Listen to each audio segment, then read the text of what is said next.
നമ്മൾ സാധാരണ പറയുന്ന ഒരു പ്രയോഗമുണ്ട്, വാട്ട് എ പ്ലസന്റ് സർപ്രൈസ്. ഒരു പ്ലസന്റ് സർപ്രൈസിനെ കുറിച്ചാണ് പറയുന്നത്. ഇവിടെ ഈ വീഡിയോയിൽ നിങ്ങൾക്ക് മുമ്പിൽ ഞാൻ പറയാൻ ഉദ്ദേശിക്കുന്നത് ഒരു അൺപ്ലസന്റ് സർപ്രൈസിനെ കുറിച്ചാണ്. വളരെ അഭിശപ്തമായ ഒരു സർപ്രൈസ്. അത് ഇസ്രയേലി പ്രധാനമന്ത്രി ബെഞ്ചമിൻ നെതന്യാഹു പറയുകയാണ്, ലെബനനെ നോക്കി പറയുകയാണ്, നിങ്ങളുടെ പ്രദേശത്തുള്ള തമ്പടിച്ച ഹിസ്ബുള്ള എന്ന സംഘടന ഒരു ഞെട്ടലോടുകൂടി ഒരു സർപ്രൈസിന് തയ്യാറായിക്കൊള്ളൂ എന്ന് പറയുമ്പോൾ അതേ നാണയത്തിൽ ഹിസ്ബുള്ളയുടെ മേധാവി ഹസൻ നസറള്ള മറ്റൊരു സർപ്രൈസിന് ഇസ്രയേലും തയ്യാറായിക്കൊള്ളൂ. ഒക്ടോബർ 7 ഹമാസും ഇസ്രയേലും തമ്മിലുള്ള യുദ്ധം തുടങ്ങിയതിൽ പിന്നെ പല ആവർത്തി നമ്മൾ ഹിസ്ബുള്ളയെ കുറിച്ച് കേൾക്കുന്നു. നമുക്കറിയാമല്ലോ, ലെബനൻ ഇസ്രയേലിന്റെ വടക്ക് സ്ഥിതി ചെയ്യുന്ന ഒരു ചെറിയ രാജ്യമാണ്. ബൈബിളിലൊക്കെ പറയുന്ന ദേവദാരുക്കളുടെ നാട്. ആ ലെബനൻ എന്ന് പറയുന്ന രാജ്യം വളരെയധികം ചരിത്ര പ്രാധാന്യമുള്ള ഒരു രാജ്യമാണ്. ആ രാജ്യത്തിന്റെ ഇപ്പോഴത്തെ അവസ്ഥ പരമദയനീയമാണ്. അവിടുത്തെ ഗവൺമെന്റിനെ നിയന്ത്രിക്കുന്ന ഘടകങ്ങളിൽ ഒന്ന് ലെബന്റെ ദക്ഷിണ ഭാഗത്ത്, അതായത് ഇസ്രയേലുമായി അതിർത്തി പങ്കിടുന്ന ഭാഗത്തിന്റെ നിയന്ത്രണം ഉൾപ്പെടെ നിർവഹിക്കുന്ന ഒരു തീവ്ര ഷിയ വിഭാഗം, അതാണ് ഹിസ്ബുള്ള. സ്വാഭാവികമായി അവരുടെ സപ്പോർട്ട് കടന്നു വരുന്നത് ഇറാന്റെ ഭാഗത്ത് നിന്നാണ്. ഒരു ഷിയ രാജ്യമാണല്ലോ ഇറാൻ. ഷിയ വിഭാഗത്തിന്റെ മുഴുവൻ നേതൃത്വം സ്വാഭാവികമായി അവകാശപ്പെടാവുന്ന ഇറാന്റെ പ്രസിഡന്റ് ഇബ്രാഹിം റൈസി അടുത്ത സമയത്ത് ദാരുണമായി ഒരു ഹെലികോപ്റ്റർ അപകടത്തിൽ മരണപ്പെട്ടു. ആ സമയത്ത് സത്യത്തിൽ ഇറാൻ ഫണ്ട് ചെയ്യുന്ന ഇസ്രയേലിന് ചുറ്റുമുള്ള വിവിധ സായുധ തീവ്ര വിഭാഗങ്ങൾ, അത് യമനിലെ ഹൂതികളാകാം, ലെബനനിലെ ഹിസ്ബുള്ളയാകാം, ഇറാഖിലെ ചില മിലിഷ്യകൾ, സിറിയയിൽ ഉള്ള ചില മിലിഷ്യകൾ, ഈ മിലിഷ്യകളെയും സായുധ സംഘങ്ങളെയും എല്ലാം ഉപയോഗിച്ചാണ് ഇസ്രയേലിനെ എതിരെ ഒരു വലയം തീർത്തുകൊണ്ട് ഇറാന്റെ സഹായത്തോടുകൂടി ഒരു പ്രതിരോധം ഒരുക്കിയിരുന്നത്. അതിലെ ഒരു നിർണായക കണ്ണിയാണ് ഹസൻ നസറള്ള നയിക്കുന്ന ഇപ്പോഴത്തെ ഹിസ്ബുള്ള.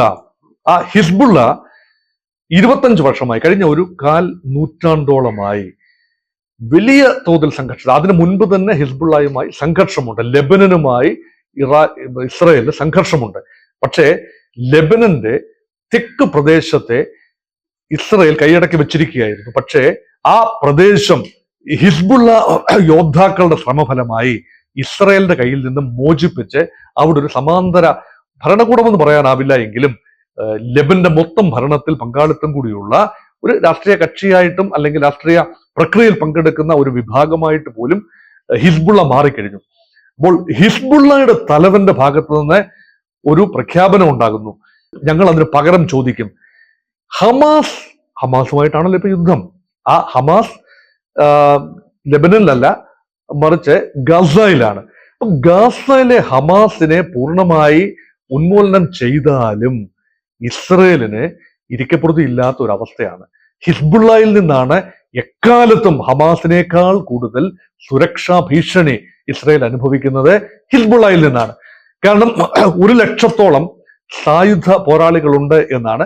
അതിൽ 25,000 പേരെങ്കിലും തീവ്രമായ പരിശീലനം ലഭിച്ച അത്യന്താധുനിക ആയുധങ്ങൾ കൈവശമുള്ള മിസൈലുകളും റോക്കറ്റുകളും ഹോവിറ്റ്സറുകളും എല്ലാമുള്ള ഇസ്രയേലിന് നേരെ നിരന്തരം ഷെൽ ആക്രമണവും റോക്കറ്റ് ആക്രമണവും നടത്താൻ കപ്പാസിറ്റി ഉള്ള അയൺ ഡോമിനെ കുറെയൊക്കെ തകർക്കാൻ കഴിയുന്ന രീതിയിലുള്ള ഒരു സംഘബലമുള്ള ഒരു ഗ്രൂപ്പ് തന്നെയാണ് ഹിസ്ബുള്ള. അതുകൊണ്ട് ഹിസ്ബുള്ളയുടെ തലവൻ പറയുകയാണ്, ഞങ്ങളുടെ സഹോദരന്മാർ റഫായിൽ നിന്നുകൊണ്ട് ഇപ്പോൾ ഇസ്രയേലിന് നേരെ ആക്രമണം നടത്തിയിരിക്കുന്നു. ഞങ്ങൾ വടക്ക് നിന്നുകൊണ്ട് വീണ്ടും ആക്രമണത്തിനുള്ള ഒരുക്കത്തിലാണ്. അതുകൊണ്ട് ഞെട്ടാൻ നിങ്ങൾ തയ്യാറായിക്കൊള്ളൂ. ഇവിടെ ഉയരുന്ന കാതലായ ചോദ്യം, പശ്ചിമേഷ്യയിലെ സംഘർഷം അനന്തമായി നീളുമോ?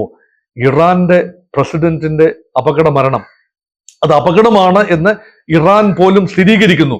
പക്ഷേ ലോകം ഇപ്പോഴും സ്പെക്കുലേഷനിലാണ്.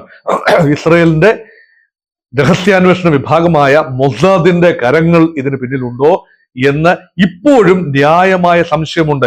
ഇത് അപകടമായി വരുത്തി തീർത്തതാണോ? നമുക്ക് നന്നായി അറിയാം, ഇന്റലിജൻസ് റിപ്പോർട്ടുകളും അതിന്റെ അന്വേഷണ റിപ്പോർട്ടുകളും ഒക്കെ വന്നപ്പോൾ ഈ പാത തെറ്റിയിട്ടില്ല. ഹെലികോപ്റ്റർ അതേ പാതയിലാണ് സഞ്ചരിച്ചത്. പക്ഷെ അൺഫോർച്ചുനേറ്റ്ലി ഈ കാലാവസ്ഥയുടെ വ്യതിയാനം കൊണ്ട് തകർന്നു വീണതാണ് എന്ന രീതിയിലാണ് ഇപ്പോൾ സ്ഥിരീകരണം. അതല്ല എന്ന തെളിവുകൾ ഒന്നും തന്നെ ലഭിച്ചിട്ടില്ല. എങ്കിൽ പോലും അവിടെ ഒരു ശൂന്യതയുണ്ട്. ഇറാന്റെ നേതൃത്വം ഇപ്പോൾ ഇല്ലാതായിരിക്കുന്നു. ഒരു പുതിയ നേതൃത്വം ഇപ്പോൾ താൽക്കാലികമായി വന്നിരിക്കുന്നത് താൽക്കാലിക പ്രസിഡന്റ് മാത്രമാണ്. പരമോന്നത നേതാവായ അയത്തുള്ള അലി ഖമേനി വളരെയധികം പ്രായമായിരിക്കുന്നു, 85 വയസ്സായി. ഒരു പ്രത്യേക രീതിയിലാണ് ഇറാന്റെ നീക്കങ്ങൾ. ഇറാൻ എന്താണ് അടുത്ത ചെയ്യാൻ പോകുന്നത്? ഇറാൻ ഹിസ്ബുള്ളയെ ഉപയോഗിച്ചുകൊണ്ട് ഇസ്രയേലിന് നേരെ എന്തെങ്കിലും ആക്രമണത്തിന് മുതിരുമോ? ഹിസ്ബുള്ള തലവന്റെ പ്രഖ്യാപനത്തെ നമ്മൾ തൃണവൽക്കരിക്കേണ്ട ആവശ്യമുണ്ടോ? ഹിസ്ബുള്ള കൂടി യുദ്ധരംഗത്തേക്ക് വന്നാൽ ഓൾറെഡി കലുഷിതമായിരിക്കുന്ന അന്തരീക്ഷം കൂടുതൽ സങ്കീർണമാവില്ലേ? അപ്പോൾ ലോകരാജ്യങ്ങൾക്ക് കൂടുതലായി ഇടപെടേണ്ടി വരില്ലേ? ഇപ്പോൾ നടക്കുന്ന സമാധാന ചർച്ചകൾക്ക് എന്താണ് സംഭവിക്കുക? ഇതെല്ലാം കാര്യമായ ചോദ്യങ്ങളായി നിലനിൽക്കുകയാണ്. അതുകൊണ്ട് പശ്ചിമേഷ്യയിൽ സംഘർഷത്തിന്റെ കാർമേഘങ്ങൾ ഒഴിഞ്ഞു പോകുന്നില്ല എന്നത് ദുഃഖകരമായ സത്യമായി അവശേഷിക്കുന്നു.